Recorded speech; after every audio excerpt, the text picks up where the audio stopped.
The following takes place between 8 p.m. and 9 p.m. Yet, so if they're trying to figure out what's going on in us, priority is not with the animals. The American Veterinary Medical Association posted a page of frequently asked questions regarding the H1N1 flu, and one question asked whether pets can be infected by it. The answer states that it currently appears that the H1N1 flu is only transmitted person to person, and quoted Kathleen Johnson, a DVM, that's Doctor of Veterinary Medicine. Yeah, I know, because that's what you are. I'm like, DMV. I'm like, yeah. DMV, wasn't that Vietnam? Anyway, go ahead.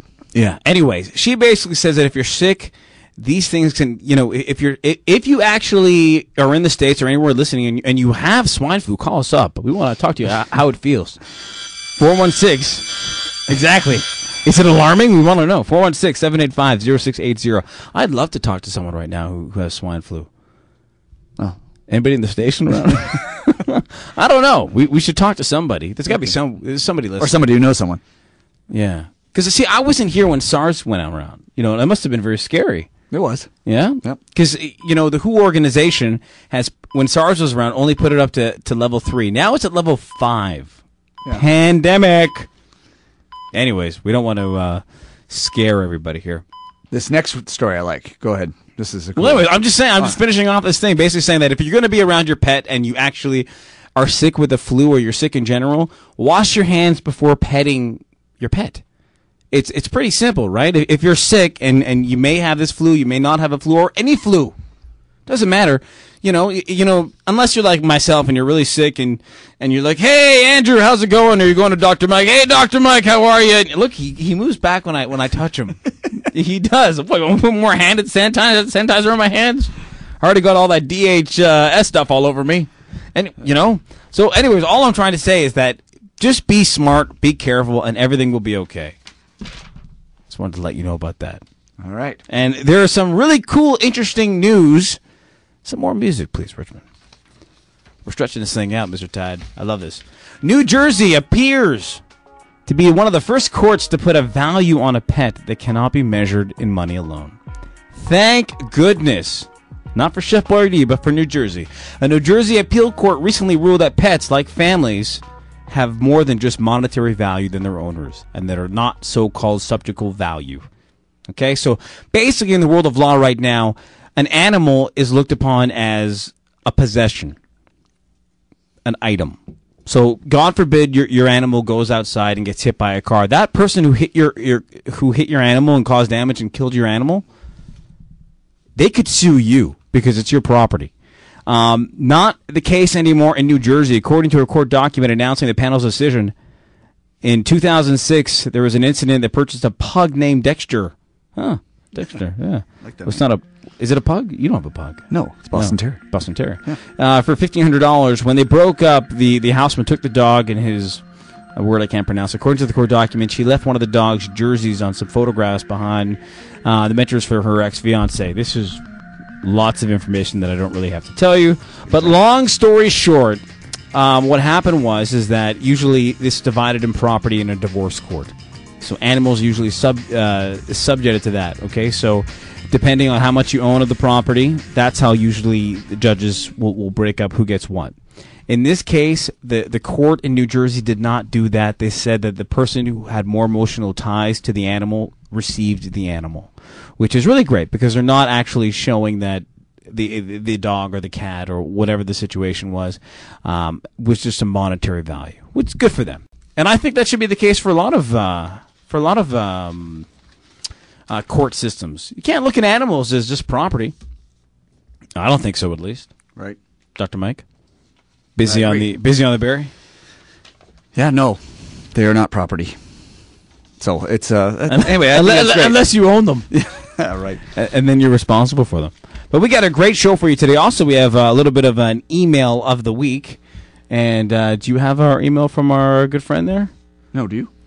No, I gave it to you. You did? Yeah. But you should have it on your on your BlackBerry. On your BlackBerry. I'll look it up.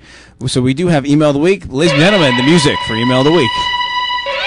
I love this music. This music is awesome. All right, email of the week. Here we go. It's from Roger. And Roger essentially is asking, my dog quite often eats cat feces. She's on a lamb and rice diet. Is this due to lack of something in her diet? And should I be worried? Well, Roger, there's a number of... First of all, I wish you would have told me how old your dog was, because that would have helped a little bit. So I'll just tell you that in puppies under 6 months of age, eating their own poo and other animals' feces is very common. It's a behavioral issue. And a lot of times they'll just grow out of it, so I don't worry about it too much. When they get older... if they are on a poor quality diet, that sometimes will make them eat feces. I think any dog, sounds sick, would eat cat feces. My dog does. Yeah, I that doesn't surprise me at all. I have no idea. Well, cats eat very high protein foods, and for whatever reason, that must make their poo taste better than, I don't know, dog poo. But I don't know too many dogs that live in... I talk to dog owners every day that have cats, and they always say, yep, the dog always goes for the cat litter box. So yeah, it's true. I don't think he's necessarily deficient in anything. If he was eating his own poo or eating other dog poo, then I might say that perhaps you're on a diet that's not high enough in quality. Yeah. But for eating cat poo, I don't know what it is. Dogs have this strange sense of what they like. And they like cat poo.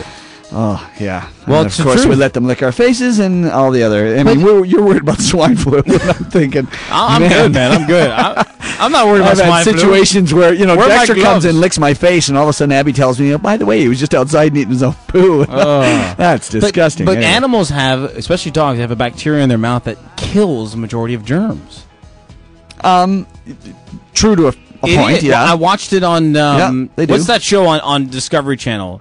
Mythbusters, where they said that the fact is that is a human's mouth cleaner than a dog's mouth, and they took a swab of a dog's mouth, they took a swab of a human's mouth, right, and then they tested it for 4 or 5 days, and there was 98% more bacteria in the human mouth, and there was hardly any on the dog's mouth. Yeah, dogs have very clean mouths, relatively speaking. Yeah, because something in the saliva clears off all the bacteria. Yeah. So it's that is cats, on the other hand, have really gross mouths. If you get bitten by a cat, I know right away at our clinic, you get bitten by a cat, you almost always go on antibiotics because they have a bug called Pastorella maltosida, which is nasty when it gets under human skin and nasty when it gets under cat skin. It's amazing. I see dog fights when dogs bite each other. Yeah. Rarely do they get infected. Sometimes they do, but rarely. Whereas when cats fight other cats, it's abscess guaranteed. It's amazing. Yeah, fantastic stuff. So that's kind of... I don't know. Cats. I would imagine humans biting other humans. That happens. Kids bite people. I wonder if people... Yeah, I got bitten once by a girl. Yeah? Did you? Yeah. Oh, well, I was like, no. Recently, no. I was thinking 9 years old. I was in a school bus. I still remember that. I was like, what the heck? Why'd you bite me? Your parents didn't give you enough for lunch? So there's the answer to the question, and that is that, if dogs eating cat poo, I think that's pretty normal. Yeah, and you know what? I would just avoid, put the litter box somewhere the dog can't get it. Yeah, get a scoop free because they have a really cool cover. You got it. Yeah, that's a good answer. Get a scoop free. Yeah. I emailed Roger and I said, Roger, if you call up during the show while we're doing it, it's 416-785-0680. You are going to win something, and maybe you'll win a scoop free. That's a $200 system for free, and that should save all of your issues and solve all of your issues. We're going to take a break. Show is brought to you by Hill's Pet Nutrition, the makers of Science Diet, Prescription Diet Pet Food, and IsMyDogOverweight.ca. When we come back, it's the top sign your dog is overweight. Also, we're going to get more into the whole feature topic about certain diseases right now, where they come from, how animals are always involved in all these big epidemics that come out. Dr. Mike is going to shed some light on some of this stuff, and we're just going to go back and forth about this because, you know what? Everybody wants to know the answers to these questions. And I'm wearing my mask right now. I'm safe. We're going to be back in a couple seconds on Animal House Radio. Hi, this is Chris Bonch, and this is tonight's top sign that your dog is overweight.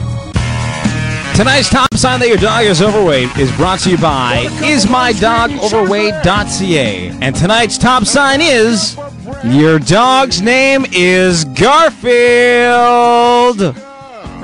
There you go. Put the music up because you get it. Garfield's a fat cat. It's a fat dog. Okay. I thought, it makes more sense. It makes sense. You laughed. Albert. Nice. That's a good one. Yeah, you just took one. I have one for next week now. Okay. But that was a good one. Finally, you got it.